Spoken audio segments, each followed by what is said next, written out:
scraper and, spam tools, then I think LinkedIn will be a much better place. It's really interesting because until about maybe a month ago, I wasn't even aware that there were these automation tools on LinkedIn. But as soon as I heard about it, it explained the banality of so many of the invitations I've been getting up until that point. And unfortunately, as soon as they ban bots, you're just going to hire people, or people will hire people from, less expensive places in the world to log in as them and just send these out as humans. So they'll have to come up with, something around there. Like you're only allowed to send invitations from one country a month or something like that.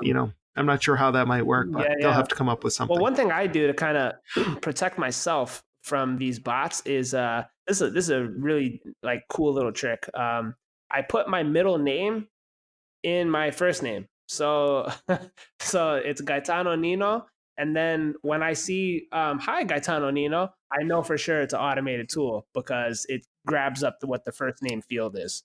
That's why I do that. That makes a lot of sense. Yeah, absolutely.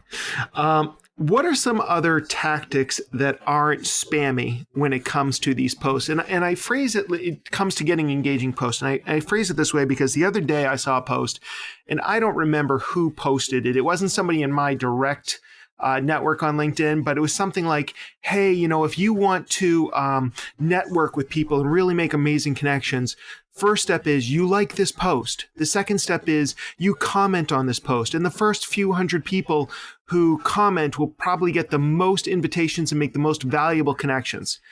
And I saw this as just a bullface, it's just an absolute lie. And it was just basically there to game the algorithm. I couldn't believe that there were like 600 people at this point who had bought into this, but I don't want a spammy solution. But what are some other ways that you can think of that we can get true organic engagement for the kind of people we'd want to connect with and be positioned as a thought leader? Yeah, I know what you mean too. The old trick of, hey, I have something exclusive. Comment pizza.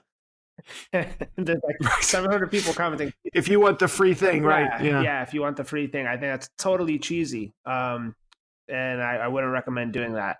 But yeah, I mean, like, here's what it really comes down to, I think. I think calling out the audience group that you want to connect with in your post is helpful and will help you kind of weed out some of the noise and connect with the groups that you're looking to connect with. So sometimes in my post, I'll be like, hey, VPs of marketing, here's something that's been bothering me lately, and I really want to share it with you all, ... If I'm a VP of marketing and I'm browsing through my feed and I see that as the first line, you better believe I'm going to click more to see what the rest of that post is about, because it's about me, it's intriguing. And as long as it's not like some stupid thing, it's actually good, then you're going to earn trust with that audience group and they're going to keep checking you out. So I think that's one way to kind of weed out some of the noise. I think hashtags are quite powerful. Believe it or not, you don't want too many of them. You want like one or two at the bottom of every post. But what ends up happening a lot with my content is I will get a notification from LinkedIn saying, hey, your post is now trending in this topic. And people do search through hashtags quite a bit on LinkedIn. And you do kind of you're able to increase your reach by doing that and be found for certain topics that you want. I think that's a good way to go. Some other things that'll help you get better reach is not using images. Unfortunately, people don't know this, but every experiment I've done where I've used an image in the post, it's done worse in terms of engagement and reach. There's something about images that LinkedIn just doesn't like. Another thing, a lot of people don't know this, and some people now are starting to figure it out, is links in the post significantly detract from your reach potential. So that's why you're probably seeing some posts now where people are like, check out the first link in the comment below, because they're trying to promote something, right? But they don't want to put the link in the post because they know that LinkedIn does not want to send traffic to external sources because they're going to lose you. Their goal is to keep you hooked and engaged and stuck on that platform for as long as possible. They want to increase stickiness so that they can, essentially have better advertising opportunities for those companies that are looking to spend money on ads. That's really what it's all about. Yeah, and that trick is the trick that everybody used on Facebook 3 or 4 years ago. I always feel like LinkedIn is basically just everything going on there is what Facebook has already figured out a few years ago, but everybody seems to be a little bit later to the game there. Mm-hmm. I definitely like the fact that you're hitting the high notes before somebody has to click on read more, before the ellipses. I think that's very critical. How you mentioned like because we do a lot of I've got the podcast. I always share this in LinkedIn among other platforms, and of course that becomes a link externally. And no, we never get that level of engagement. Wondering how you feel, since we've talked about hashtags and links and photos and video, how do you feel about tagging somebody specifically in the post? Do you think it increases engagement, or does it decrease engagement, or have you seen nothing change when you tag someone in a post? Yeah. So from my experience, what I have seen and what I have experienced myself is that if you tag one specific person in the post, it does well. If you tag a bunch of people, like 10 or 20 or 30, and say, what do you guys think about this? Then you lose engagement. I think something about LinkedIn algorithm can detect when you're trying to game it by tagging too many people. And also, I think that the people see it. The audience recognizes that you're trying to game it, and they're just not going to engage. They're like, all right, this person tagged 30 people in here. How, how can I make sense of this? Why would I contribute? How can I untag How can I myself? untag myself, right? What you'll end up doing is getting blocked, probably. So what I would suggest is just tagging one maybe specific person. Maybe try tagging them in the comments. That's one thing I haven't experimented with enough is, tagging them in the comments versus the post itself. Will it be more or less engagement? I'm not sure. But from what I've seen, generally, if you tag like one specific person, you'll be fine.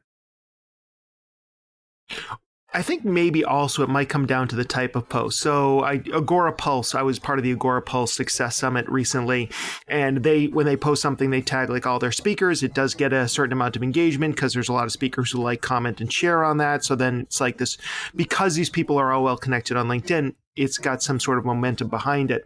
But I think when you ask a question and then tag multiple people in it, there's actually this psychological thing that happens where they say, well, you know what, I'm really busy and it looks like there's 27 other smart people who are tagged here, so I'm just going to let one of them handle that question. Yeah. I think you're definitely right for that, for sure. I mean, the other thing that I saw that really works well, like super well, for like post structuring is using numbered lists and bullets. Because what ends up happening is, like, let's say you say, all right, top 7 things that customer operations leaders need to do in 2020 to be successful. What will end up happening is people will really start calling out specific things. Like in the comments, they'll say like, "Oh, I love number 4." That happens to me all the time. Or, "Oh, number 3 and 6 are the most important." "Oh, I really love number 2." Right. So it's a quick way to identify certain things for audiences. Like they can quickly pick out what they like, and it works well for them. Very cool. One last question before I let you go.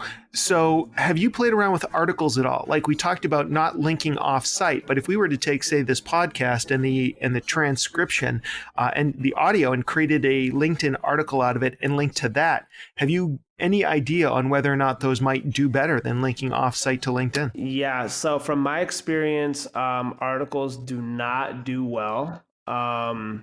They used to do really well. Now they definitely don't. So one thing I did recently just to kind of try it was I essentially repurposed an article that I did on Moz. I wrote a case study about like my experience at Sales Hacker and what it took to run marketing there, and basically how we got acquired by outreach. And I'm looking at the data now. It only got 1,200 views. It did get 180 likes and 66 comments. So I guess the engagement on it was deep, but the reach on it was really short, really small. So yeah, articles are not going to be your best bet if you want to go for big reach. But if you want to share like kind of a deep level of expertise and pin it to your profile and just have that be the one thing people always click on when they visit your profile, I think it can work. But I wouldn't invest a lot of time into doing a ton of articles because you're just not going to get the value and return on your time investment that you want. But I do think once in a while, if you want to just dive really deep into a subject and have it there on your profile to